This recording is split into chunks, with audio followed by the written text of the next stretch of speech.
আইন করেই কিন্তু গভর্নমেন্ট খাদ্য হয় 2011 সালে ইন্স্যুরেন্স নিয়ন্ত্রণ সংস্থা গঠন করে এবং বাংলাদেশে কিন্তু ইন্স্যুরেন্সের কিছু বলতাম এই বলতাম গুলো কেন হয়েছে সেটাও আপনি জানেন, সেটা আমিও জানি, সাধারণ মানুষও হয়তো অনেকেই জানে, অনেকেই জানে। আমাদের পার্শ্ববর্তী দেশ ইন্ডিয়াতে কিন্তু জিডিপির 4% ইন্স্যুরেন্স সেক্টর থেকে আসে, কিন্তু সেক্ষেত্রে কিন্তু বাংলাদেশে গিয়ে সরকারি হিসাব মতে আমার জানা মতে 4 থেকে 5% হল ইন্স্যুরেন্সের আওতায়। ইন্স্যুরেন্স ডেভেলপমেন্ট রেগুলেটরি অথরিটি যে রেগুলেটরিটা করেছে এটা কিন্তু আগে ছিল। প্রিয় দর্শক, আশা করছি সবাই ভালো আছেন। ভয়েস অফ ক্যারিয়ারে আপনাকে আপনাদের সবাইকে স্বাগত জানাই। ক্যারিয়ার দিক থেকে আমাদের এই চ্যানেলের থাকতেছে ক্যারিয়ার নিয়ে নানাবিধ সুন্দর সুন্দর আলোচনা। আমাদের সাথে থাকতেছেন বিভিন্ন ক্যারিয়ার ভিত্তিক বিভিন্ন প্রফেশনে বিভিন্ন প্রফেশন ব্যক্তিরা ওদের বিভিন্ন ক্যারিয়ার বিভিন্ন আলোচনা থেকে আপনারা আপনার কাঙ্ক্ষিত ক্যারিয়ারে কিছুটা হলেও আপনারা এখান থেকে পাবেন বা তথ্য পাবেন। আশা করছি সবাই উপকৃত হবেন। আজকে আমাদের এই প্রোগ্রামে অতিথি হিসাবে উপস্থিত আছেন দীর্ঘদিনের মার্কেটিং এর অভিজ্ঞতা সম্পূর্ণ বিশিষ্ট বিমা ব্যবসাজীবী জনাব মোহাম্মদ পারভেজ আলম। জনাব পারভেজ আলম স্যার, আপনাকে স্বাগত। ধন্যবাদ। আমাদের এই ক্যারিয়ার ভিত্তিক চ্যানেলে এসে আপনার কেমন লাগছে, প্রথম অনুভূতিটা আমাদেরকে একটু বলুন। ধন্যবাদ এনায়েত ভাই, আপনাদের এই ক্যারিয়ার ভিত্তিক শুরু করেছেন আপনারা। আসলে বর্তমান সময়ে মানুষ বিভিন্ন দিকে ক্যারিয়ার নিয়ে বিভিন্ন দিকে গণনা করছে। অনেকে বর্তমান সময়ের সবচেয়ে বড় সমস্যা আমাদের দেশে সেটা হচ্ছে বেকারত্বের হার আমাদের বেশি। তো এই বেকারত্বটাকে জনসংখ্যাকে আমাদের জনশক্তিতে রূপান্তর করার জন্য আপনাদের যে একটা মহৎ উদ্যোগ, একটা চমৎকার উদ্যোগ, এটাকে আমি স্বাগতম জানাই এবং আমি বিশ্বাস করি এগুলো আমি আপনাদের এই ক্যারিয়ার বিষয়টি আবার অভিনন্দন জানাই আপনাদেরকে এবং কামনা করি। ধন্যবাদ আপনাকে। তাহলে আমরা আমাদের প্রিয় দর্শক, আপনারা সবাই আমাদের সাথে থাকবেন এবং আমাদের প্রত্যেকটা শুনবেন।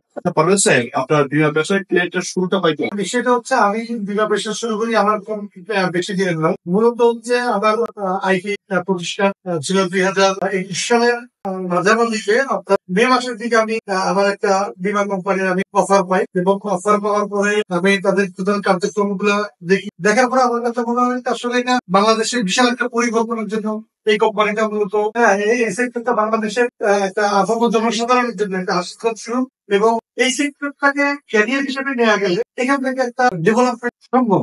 এবং যেহেতু এটা এই সেক্টরটা বিশাল বাংলাদেশের জন্য, তো আমি চিন্তা করলাম যে এই সেক্টর আমি যেহেতু আমার দীর্ঘদিন ধরে আমি মার্কেটিং এর সাথে আছি, আমি এই ইন্স্যুরেন্স বা বিমা ব্যবসার সাথে আমি নিজেকে সম্পৃক্ত করবো। তো আমি 2021 সালে জুন থেকে আমি আলহামদুলিল্লাহ এই পেশার সাথে আমি জড়িত হবো। ধন্যবাদ।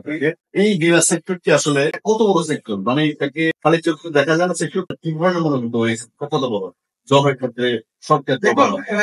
আমি যদি আপনাকে বিষয়টা এভাবে বলি যে বাংলাদেশের প্রেক্ষাপটে আপনি দেখেন বর্তমানে এটা কিন্তু একটা আর্থিক খাত। এই ইন্স্যুরেন্স সেক্টরটা গভর্নমেন্টের একটা আর্থিক খাত, যদিও সাধারণ মানুষ অনেকেই হয়তো এটা খুব ভালোভাবে জানে না এবং বাংলাদেশে কিন্তু ইন্স্যুরেন্সের কিছু বলতাম এই বলতাম গুলো কেন হয়েছে সেটাও আপনি জানেন, সেটা আমিও জানি, সাধারণ মানুষও হয়তো অনেকেই জানে, অনেকেই জানে না। কিন্তু এই সেক্টরটা আপনাদেরকে বর্তমানে আমাদের পার্শ্ববর্তী দেশ ইন্ডিয়াতে কিন্তু জিডিপির 4% ইন্স্যুরেন্স সেক্টর থেকে আসে, কিন্তু সেক্ষেত্রে কিন্তু বাংলাদেশে গিয়ে বাংলাদেশকে এগোতে হলে জিডিপিতে যদি একটা পার্সেন্টেজ ইন্স্যুরেন্স সেক্টরে নিয়ে আসতে হয় তাহলে গভর্নমেন্টের পাশাপাশি যে ইন্স্যুরেন্স কোম্পানিগুলো আছে এই ইন্স্যুরেন্স কোম্পানিগুলো উদ্যোগ দিতে হবে। যেরকম আপনি দেখেন সরকারি হিসাব মতে আমার জানা মতে 4 থেকে 5% হল ইন্স্যুরেন্সের আওতায়। তাহলে আপনি বুঝছেন যে বর্তমান বাংলাদেশের 1000 কোটি জনসংখ্যা হল 50% যাদের ইন্স্যুরেন্স করার এজ আছে, তাহলে মাত্র 4 থেকে 5% লোক ইন্স্যুরেন্সের আওতায় আছে। তাহলে আপনি বুঝতে পারেন কত বিশাল একটা সেক্টর যেটা বর্তমানে বাংলাদেশে খালি রয়েছে। যেটা চাইলে ইন্স্যুরেন্স কোম্পানিগুলো